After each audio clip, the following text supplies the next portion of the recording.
my love for music and my knowledge of music are two different things. My early childhood was a childhood that was filled with music. My mother was a singer and my grandfather was a conductor, so I spent my childhood totally immersed in music. Every day I spent a lot of time with my grandparents. My grandfather would play the piano to me and encourage me to play and sing every day. So whether I liked it or not, I had to do it as a child. And my mum was the same. She was very keen on sitting at the piano and playing and singing. And until the time I was 15, we didn't have a TV, so that's what we did. So I also used to go to a lot of classical music concerts as a child. So I used to see all sorts of stuff, everything from standard classical repertoire through to modern avant-garde works having their first performances. So I grew up in that kind of background, and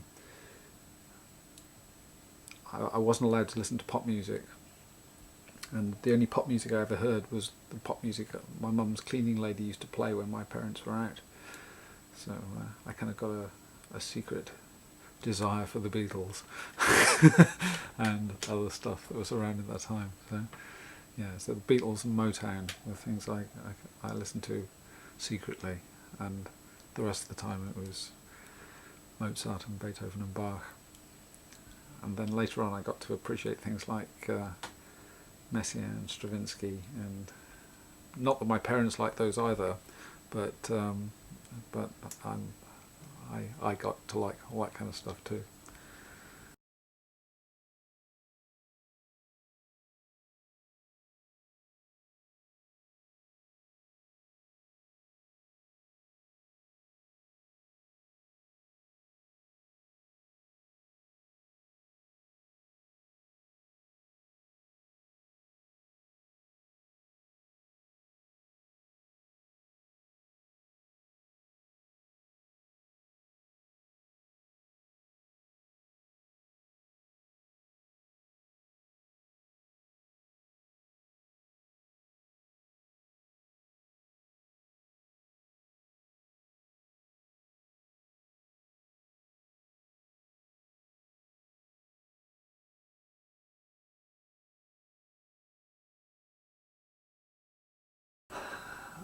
I started off with that over there, which is a string synthesizer, and I used to play the piano, and I wanted something else, and that's the first keyboard I ever bought, which was in about 1976 or something.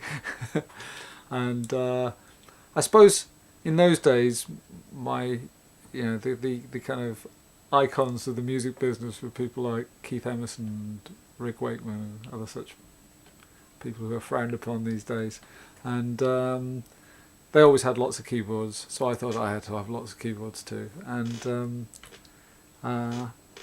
so initially I wanted a lot of keyboards just to be like them, but then I actually found that you can do great things with them. So I started acquiring different things as I learnt more about them.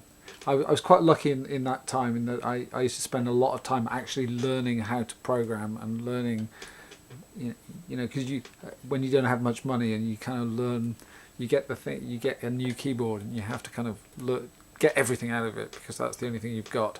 So I learnt a lot about synthesizers the hard way. So I wanted to be able to program every sound on it. I wanted to be able to make any sound that came into my head. So to do that, I had to learn exactly how they worked.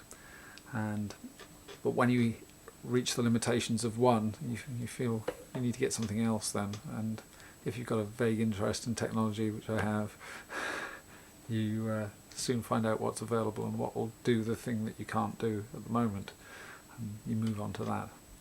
But I've also been, I'm a bit of a hoarder naturally, so I'll never sell anything, and rather than sell a keyboard, I'll buy another one and keep that one for what it's good at or whatever. But sorry, consequently I've got a few.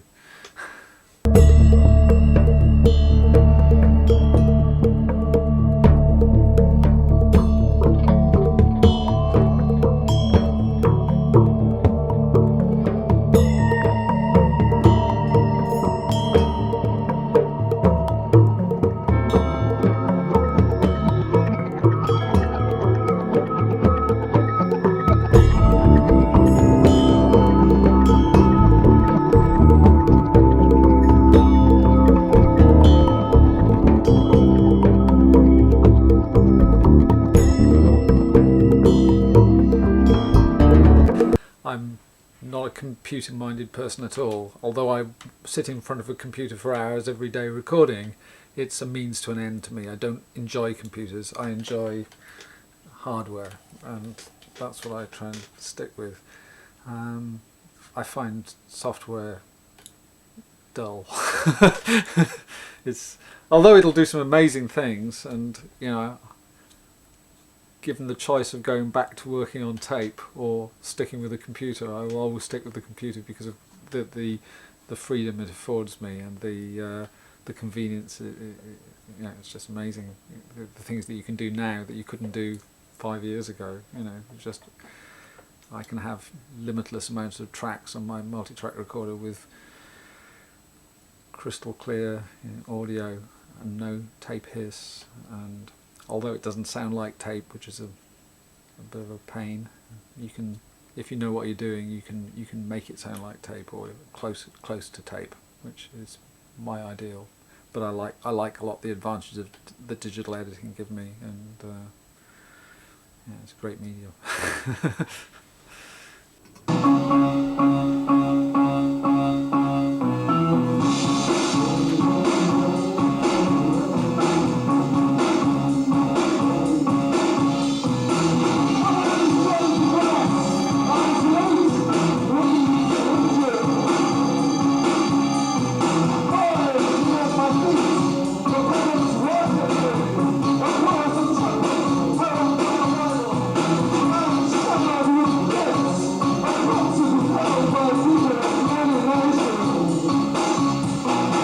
Trying to do our show with the amount of gear we've got is an absolute nightmare, because people have, it's very difficult to recreate some of the things we do on record live without taking huge truckfuls of gear, and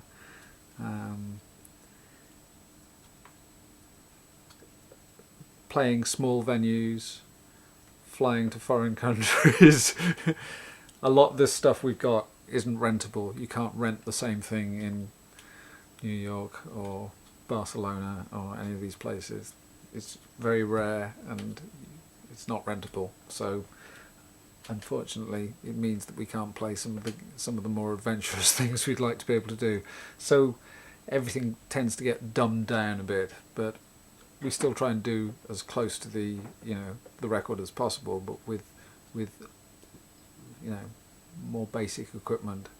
And I'm not a great one for recording things and playing back pre-recorded versions of what we're doing like some groups do. I don't really want to do that. I want to create it all live and be spontaneous with it, and you can't do that if it's all the equivalent of being on tape or just regurgitated from a computer. I want to have some control over it, and although there are bits of software that let you change things, you know, on the fly, it's not the same as being able to create from scratch on a piece of equipment like this. So I'd rather, I'll take as much of this with me as I can, but it is a problem in terms of transporting it around.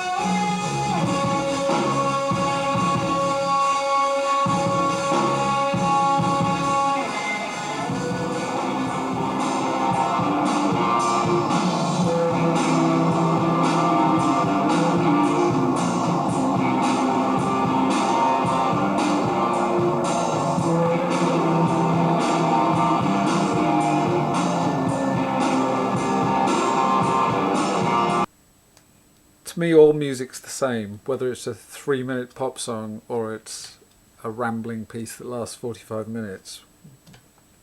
I take the same approach to it. I want it all to be, whether it, you know, even my long pieces, I think of them almost like a Disney cartoon where there has to be action, action, action all the time. I want the next event to club me across the back of the head. And whether that's a hook in a 3-minute pop song or a stunning sound that I've created, and or some change of mood, or a beautiful chord sequence, or, you know, a fantastic texture, I want all those events to come at me all the time. So really I don't differentiate between a 3-minute pop song and a 45-minute, you know, epic in that way. But and quite often in the middle of a 45-minute epic I will put a 3-minute pop song if I can get away with it. If I can shoehorn it in there, I will, especially if it's in a completely different style, because I like mixing styles. You know, that's what I do. I like putting uneasy bedfellows together and seeing what happens. So I suppose when we try and do that kind of thing live, it doesn't always work, but I'm always willing to give it a go. And you know, we quite often make up songs on the spot as part of you know, I might sing something over a section that the band are playing that we didn't originally intend, but that's the way it turns out. Sometimes it works, sometimes it doesn't, but that's part of the fun of the show. But yeah, I don't have a set way of working, and I just want to be entertained all the time with my music, so I'll do whatever it takes, and if that means lots of events and lots of changes, that's what we do.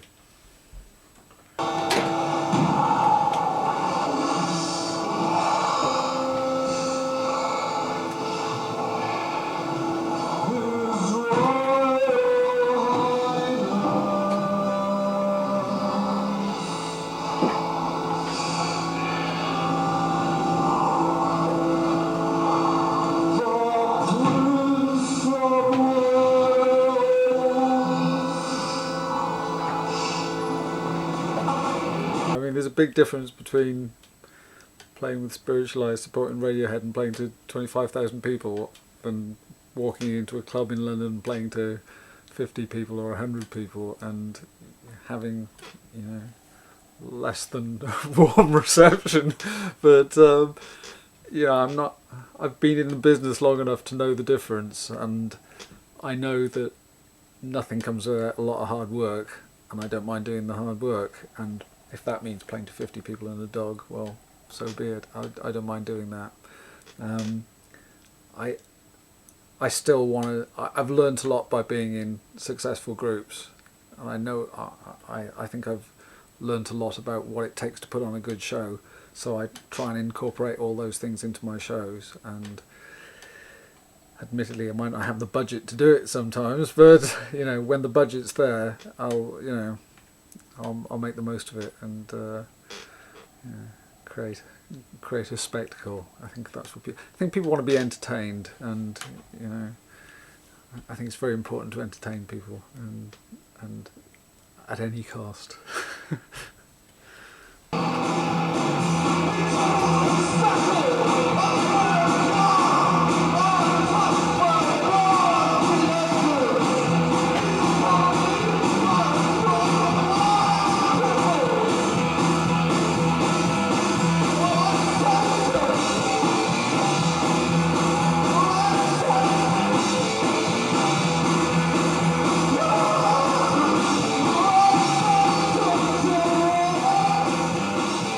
I think the 90s got very boring with groups like Oasis and a lot of Brit rock stuff where everybody just stood there looking at the floor.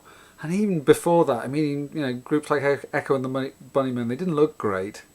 And I think that's what's lacking in the music business today. There's, you know, a bit of the glam of the 70s and the spectacle, whether it be Kiss or whether it be David Bowie or you name them. There were a lot of people that put on a show, and I think I think that's what's missing, and I think people take themselves too seriously these days. I think if you I'm not saying I'm standing there laughing at myself all night because I'm a great comedian. No, but I think a lot of what we do is tongue in cheek, and I take snipes at various minority groups in my lyrics, and it's not done maliciously, and the look of the group is not meant to be taken seriously or offend anyone, but it's all done with a certain sense of humour, and I always hope the audience appreciates that.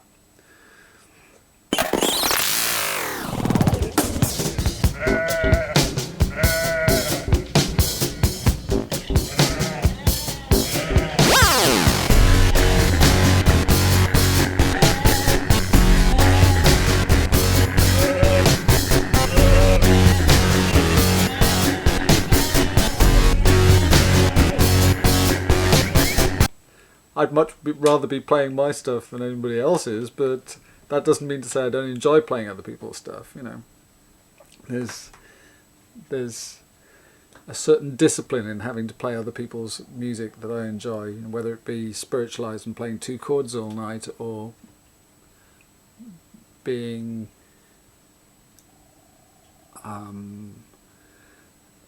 fresh and spontaneous with Kyle, or learning 1,000,000 chords to play the Julian Cope set for 3 hours non-stop. They're all different disciplines.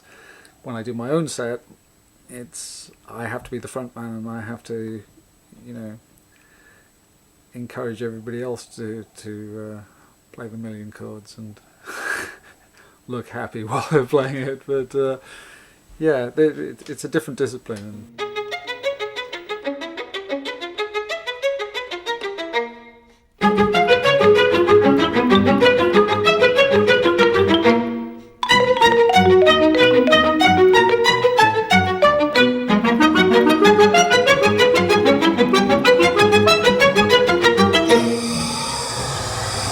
Beautiful day in Wales.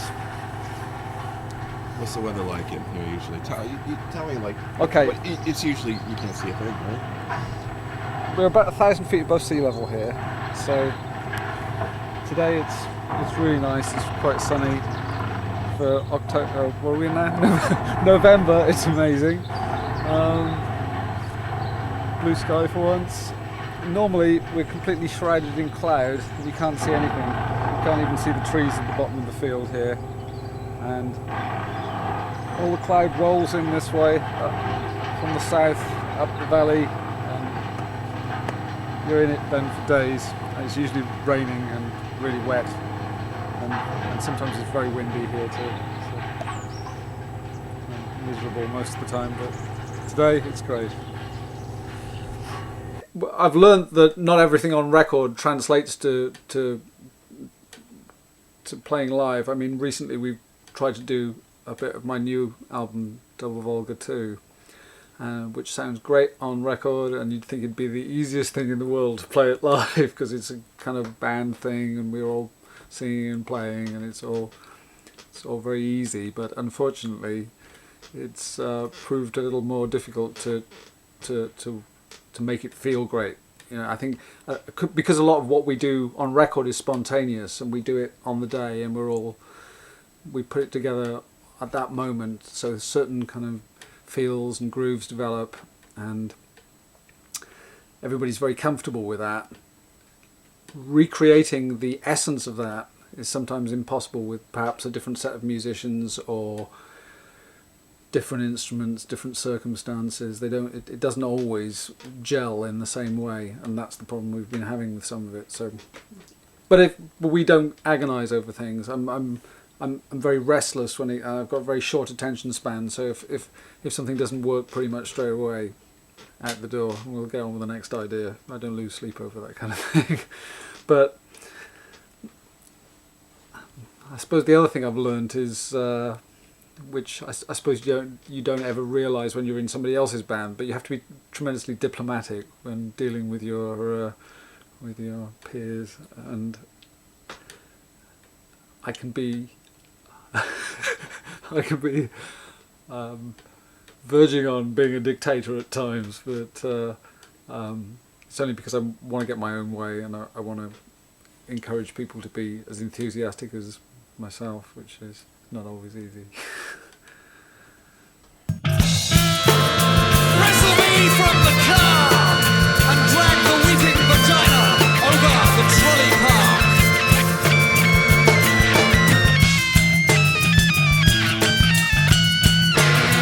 Blast Turin and spray the crevice trestle. Dumpy, umpteen, sandwich bar and bar Our Lady's translation. The busy Jew trails a chaotic exchange of carpet, bag cutlery, and flaming steam.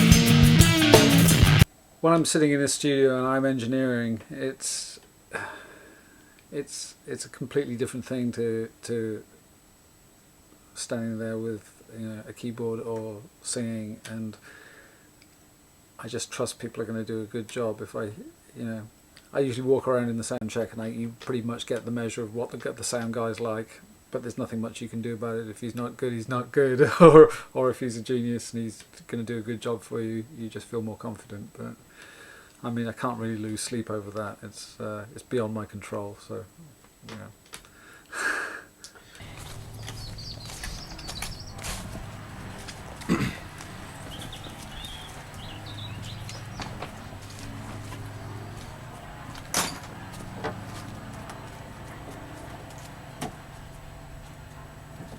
Okay. In here we have two horses. This is Monty, who's an American quarter horse. He's a lovely boy, ain't you, Monty? He weighs 5 hands. No, I don't know how big he is. He's about 12 hands here. 12 hands. And this one, this is Johnny, who's a big boy. He's 16 and a half hands. And he's really big, and he's very friendly, ain't you? He's a good boy, ain't you, Johnny? Yeah. If you've got a carrot for him, he'll give you a kiss, won't you? Johnny, do you want a carrot? Just go find him a carrot. So, he's a good boy. So those are the horses. If I had the resources to make the sort of records I wanted to make, I would I'd probably never ever make another one because it would take so long.